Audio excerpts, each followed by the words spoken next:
अब तो दहिया में बढ़ल बेचैनी छोड़ी अखिया के निदियो भागल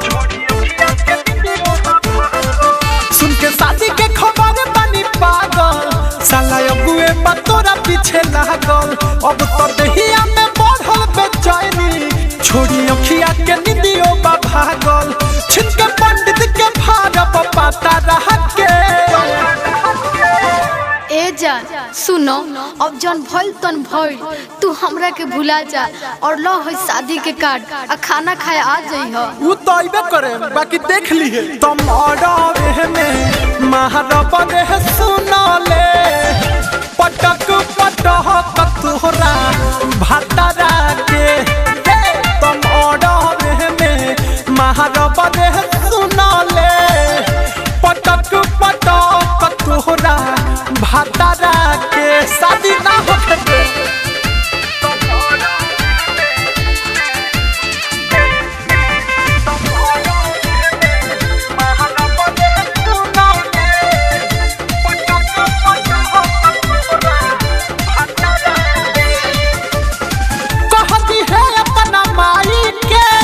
सही से बात समझाई के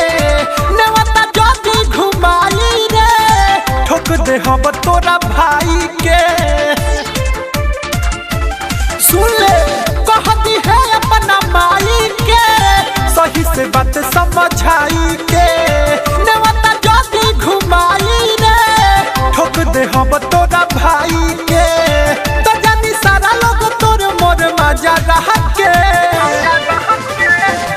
अरे दादा बवाल करे बका काहे से बोलता रो बवाल ना मार होई मार तुम ऑर्डर में महारब रे सुना ले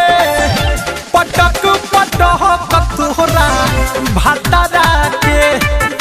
तुम ऑर्डर में महारब रे सुना ले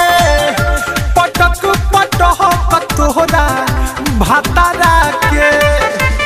mix by Aditya recording studio Gopalganj music by Abhay बाबा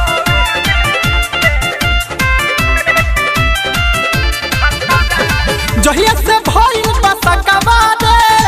बापा गलाइल दीपकवा रे रंगन से सनथ संग में बारे तोरा पमोर बटे हकावा रे जहिया से भइल बसकवा रे बापा गलाइल दीपकवा रे रंगन से सनथ संग में बारे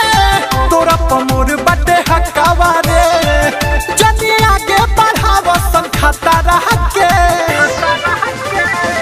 ए जा भले तारा से दूर जाता नहीं तो का बाकी है हमार दिलवा तोहरे खातिर धड़की हो चुप झूठी तुम ऑर्डर में महारब रे सुना ले